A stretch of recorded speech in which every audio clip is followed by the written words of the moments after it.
Jackie's here, changing life loving you. Yeah, that's the groove, life loving you. Feel the truth, move, life loving you. It's all we do, come on through, it's just for you. Hi, Dr. Jacquie here for another Love, Life, and You podcast. Don't forget to like, follow, and subscribe to my channel. Now today we got a really good topic that I was eager to jump into when I just learned about it. It's filled with so many good things. It's you hurt me, now what happens? You hurt me, now what? I just got to say it again for effect, because that's powerful.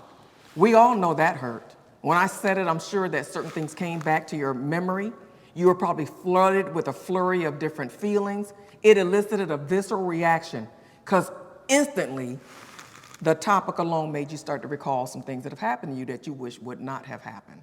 Hopefully, you'll learn some steps on how to manage that, how to work through when you are hurt, what to do and what not to do, and you'll be empowered by some very strong strategies that you can employ to make your hurt make you better and not bitter.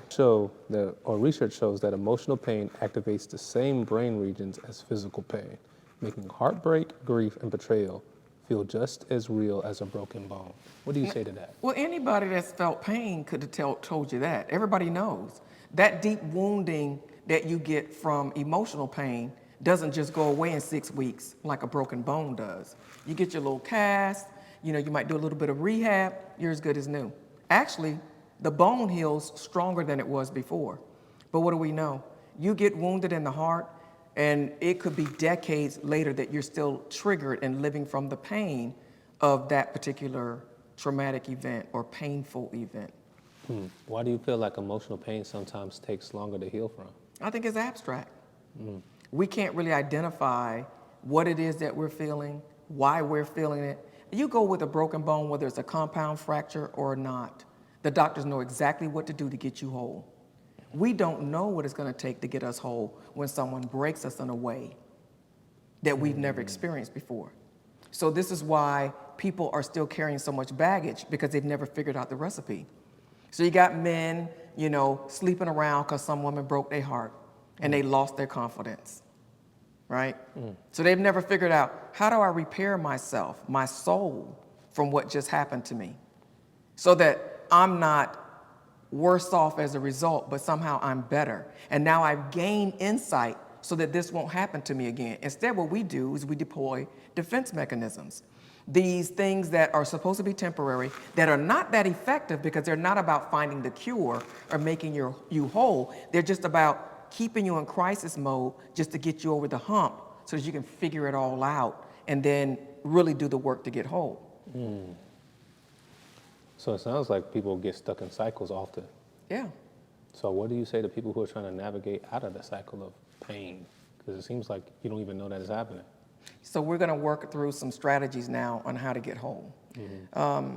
So one of the things that I'm going to say is the first step is going to be on taking responsibility.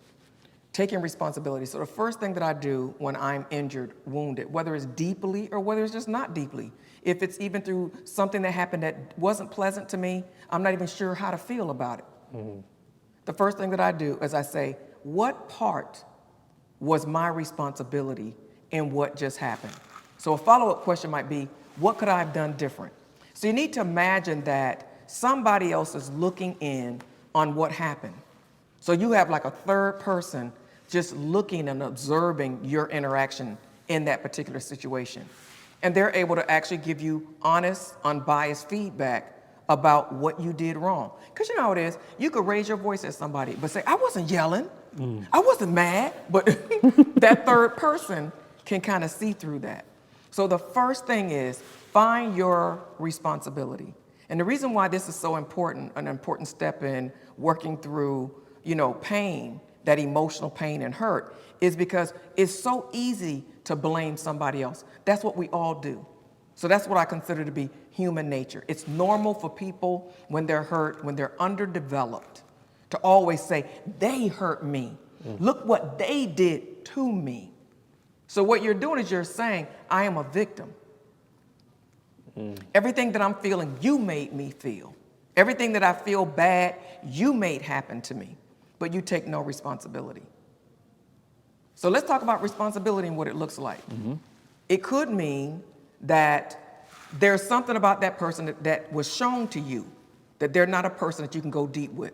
Just earlier today, I was telling somebody in my office, I was saying, you know, you go hard for somebody that you love and care about. You got to be careful who you give that to. The person needs to qualify for that 100%. You know, they call it foolproof liquor. You need somebody that knows how to take foolproof love. That's good. Right?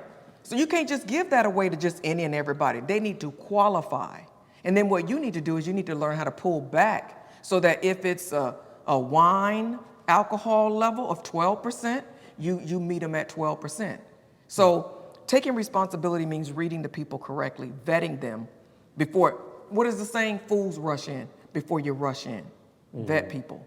Number two, it means taking responsibility in terms of, did I react out of a trigger, or was I responding responsibly in my communication with that individual? Was I communicating fully? Because there's a lot of things that people want to hold somebody responsible for that they never told them either. And they expect that people just supposed to know. No one just knows. You heard me, I said, supposed to know. Not supposed to, but people are supposed to know that they shouldn't do this, they shouldn't do that. Have you defined the terms of the relationship? Have you told people what are your key things that are really important to you? Like for me, in a friendship, I will share with somebody what my rules are that govern our friendship. Loyalty, privacy. You don't repeat anything. There's certain things that are off limits. You don't date someone I dated, for example, or you don't try to befriend one of my friends or pull in a threesome in our relationship. You know how people try to have multiple friends coming together? We don't know if that's gonna work. Sometimes you have more friction and problems because a third person has entered the relationship. So you have to define that. What are your terms for the relationship? So If you don't do that, you can't hold somebody responsible for something you never shared. So is it a combination of getting boundaries? What is it? Is it boundaries plus self-awareness that leads to healing? We're still on taking responsibility and what taking responsibility looks like. Okay. Has to do with what you communicate about the boundaries of the relationship or the rules governing the relationship. What are your non-negotiables and so forth. It also has to do with you taking part of the blame that's responsible for you for why you're there. If you didn't read the person properly, or if you didn't vet them, if you didn't say to them what you needed to say, that's a part of you taking responsibility. Gotcha. Okay. The second thing would be the silver lining. Understanding what was the purpose, because I believe everything that you go through is for a reason. So a lot of times your pain is the tuition that you pay in the school of life. Is that tuition really being well spent? Did you learn anything?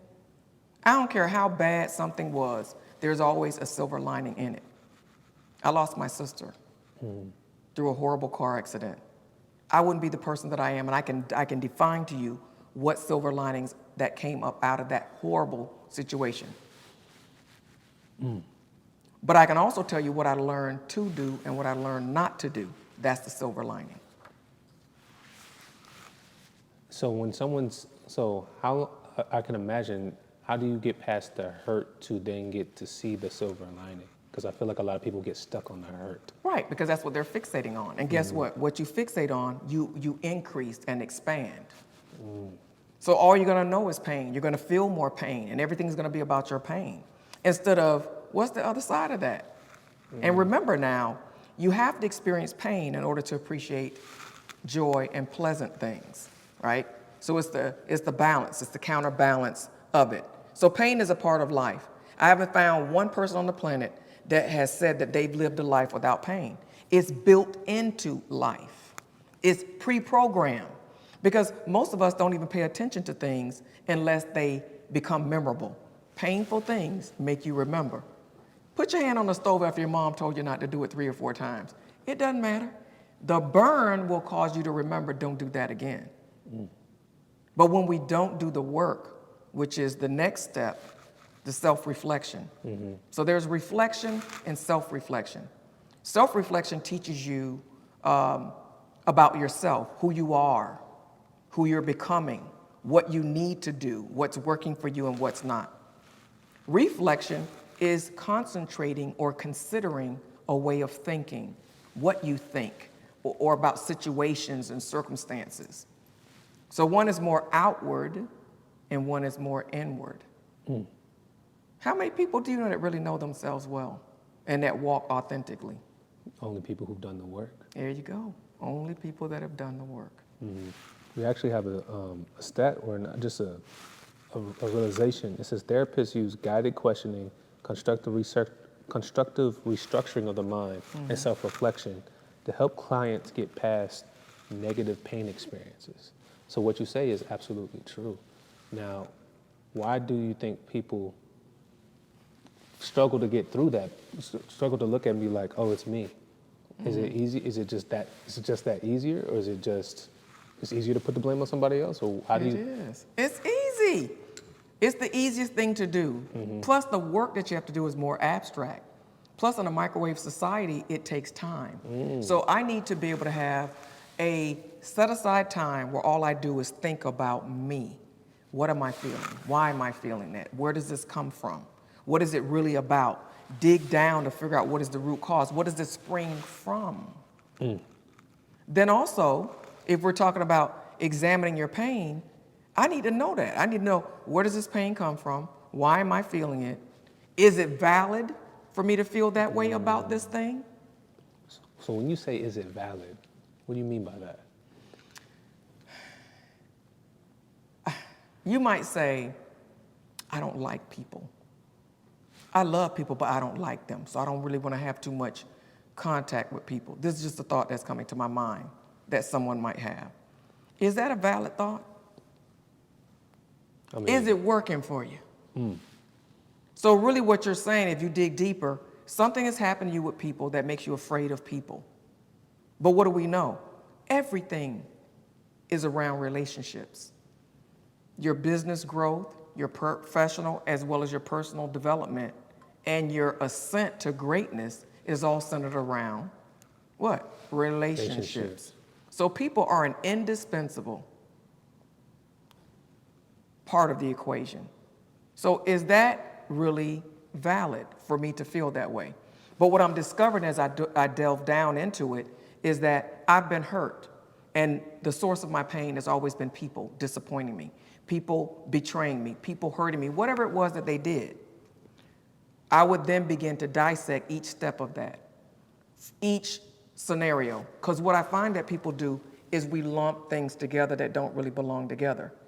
Maybe it wasn't so much about the person, is that you were a fool and you rushed in. Maybe it was that you broke some of your moral strategies, like maybe you shared things with them that you should not have shared. And that's what led to that. Maybe you were unloyal, and so that angered the person. And this, you see what I'm saying? So you really need to begin to break them all down. This is a work that I did when I was in college. I decided that I was going to get to know me because I was very afraid of being alone. I started to understand why I felt what I feel. I found out what kind of person I was. Am I generally an optimistic person, an open person, a closed person, a secretive person, a private person? Was I trustworthy? Was I a good person? Was I fun to be around? Was I boring? You know. It sounds like you were asking yourself a lot of questions starting with I. And so it sounds like you hear affirmations, I statements. I feel like I statements and doing the self-reflection on I helps you frame where you are and where you're trying to go. Exactly. Exactly. I statements are really important because when you ask yourself a question, it might not happen immediately that you get the answer, but the more you give yourselves time, like turn that doggone radio down when you're driving into work. And when you've already asked the question, sometimes it happens at that same session that you're just sitting by yourself, with yourself, in yourself. Other times, the answer will just come. You're just driving down the road. It tends to happen when you disconnect. So that's more frequently going to be the circumstance when you're disconnecting. There's always a place that each of us has that fosters that sort of self-discovery. For me, it's in the bathroom. I don't care what I'm doing in the bathroom. If I'm cleaning it, walking around in the bathroom, in the shower, in the tub, brushing my teeth, combing my hair, putting on makeup, dressing, the bathroom is my place. Now think about that. The fact that if I know that and I'm looking for answers, what can I do? It's already given me some instructions. Go to the bathroom. There you go. That's good. So we've gotten a way of how to map our own selves. And so sometimes it's like you said, I've allowed things to happen to me. Now that I've allowed things to happen to me, how do I deal with the people who are affiliated or around the hurt? Like I found the root, it was me, but now it's like 80% me, 20% them. There you go. How do you navigate that? Oh, I like that now. First, what you have to decide is even what you just said, the formula. Is it human nature or is it them? Break Is that it down. human nature or is it me? So there's some things that people just do, that's just human nature. So you really also shouldn't categorize that or point that to being attributed to that person, because everybody does that, the most. What I've noticed about myself, my husband always says, you're an idealist. You know, most people are not gonna take their integrity or what they think to do to that level. And you shouldn't, as an idealist, you expect most people to be there, but they're not. I agree. There's like that 20% of people that are very successful. The rest of the 80, not so much, right? It's the same thing in terms of when we're talking about people's morality, even people's ability to be very honest. There's a percentage. So I think you need to figure out how to set your expectations, which will then translate into you setting the right behavioral outcomes, what you do with certain people, what you don't do. You get it? Expectation drives behavior, then drives your outcomes. But so if it is 80% me, 20% them. 80% you and 20% them, I would start to address that 20% factor with a conversation. Let them know where they might have zigged right when they should have zigged left. And then see if there can be a meeting of the minds. Are they down with what I'm saying doesn't work for me or not? But then the bigger part is, since 80% is me, I'm gonna adjust that. Whatever my self-reflection leads me to see is the appropriate response for it. That's good. Here's another thing that I learned. Say that it's 50% you, or say it's 60% you, and maybe 40% me. I'm gonna give you a better one. Say it's 60% them. 40. It's 10% human nature, and it's 20% me. Did I get that right? 20% me, 30, and it's 30% me. Okay. Yeah. I would factor all of those things in, because when I started to realize, like, some things the average person just does or they don't do. Most people are not a person of their word. But I have an expectation, because that's one of my things. That's one of my markers. You got to do what you say. Most people do not do what they say. They gonna call you a few minutes before the day of and say, hey, I ain't gonna be able to do it. That's if you're lucky, because most people, you're calling them, hey, what happened? Where are you? Oh, I forgot, I'm not gonna be able to make it, or whatever. Or I'm not gonna have that for you today. So most people don't. That's human nature to me. So am I gonna criticize you heavier because you don't? I think I'm gonna give some grace, because I'm gonna realize, oh, he's not in that 20%. So I had to deal with that, because my son got really disappointed. Like, people just don't, they're out here saying this and that and they don't do it. I said, son, yes, because you're in the 20%. 80% of people are not people of their word. 80% of people do not, when they say they want this and that they want that, they're not on their grind trying to make that happen. There are a lot of talk. So it caused him to readjust his expectations. Why are we upset most of the time? Most of the time we're hurt because people don't meet our expectations. They dash our expectations. When expectations aren't met, we're unhappy people. That's powerful. So ultimately, when we're acknowledging, when you acknowledge the human nature factor, then you acknowledge your own factor. It makes it seem forgiveness seems like it should be more automatic. And I think that's what's the problem is what are the tools of forgiveness? Acknowledging human nature, acknowledging yourself, and then the healing process starts. I like that. How critical is it for people to get to that forgiveness stage to start their healing? Well, I think you can't really move on and be a whole person. You're gonna be jacked up. if you're carrying around all of these, you're harboring things about this person or that person. You know how many people I've met on the way going up that were on their way going down, or people that I met that are on their way up? Some of them you could have good relationships and bad. Relationships, again, make the world go around. So I think that they're very important. But I think moreover, your ability to forgive is really for you. You can't really go in and be a good whole individual. You can't even enjoy the quality of your life. It's going to be impacted by just all that crap you're carrying around about this one did that and that and the other. I was thinking about it this morning. I used to be so afraid that whatever happened before was going to happen again because of just my perspective of how I processed what I went through. And one of the things that changed it for me is that I stopped harboring, I think, just ill will or ill remembrance due to what the person did that might have affected me negatively. So if they hurt me, I used to just throw away memories of anything that they did, I did with them that was happy or fun-filled or whatever. But now I cherish that, and I cherish the fact that there was a time that everything was groovy. It was good. I retain that. And I acknowledge that if things went left, and I know that I've done my part, right, and they're still left, that just meant that there was a juncture when our relationship had to shift, where they're no longer going to be productive in my life. That's good. And I let that go. And you don't do that with bitterment or resentment. You just acknowledge it's the season. Plus, how can you really be bitter when you've already recognized your role in it also? And you realize part of it is human nature. Nobody's perfect. To me, the people that are pointing their fingers the most are the ones that are saying to themselves, I wouldn't do that. I'm perfect and I'm better than you in terms of how I respond to specific conflict and situations. I don't hold that to be true.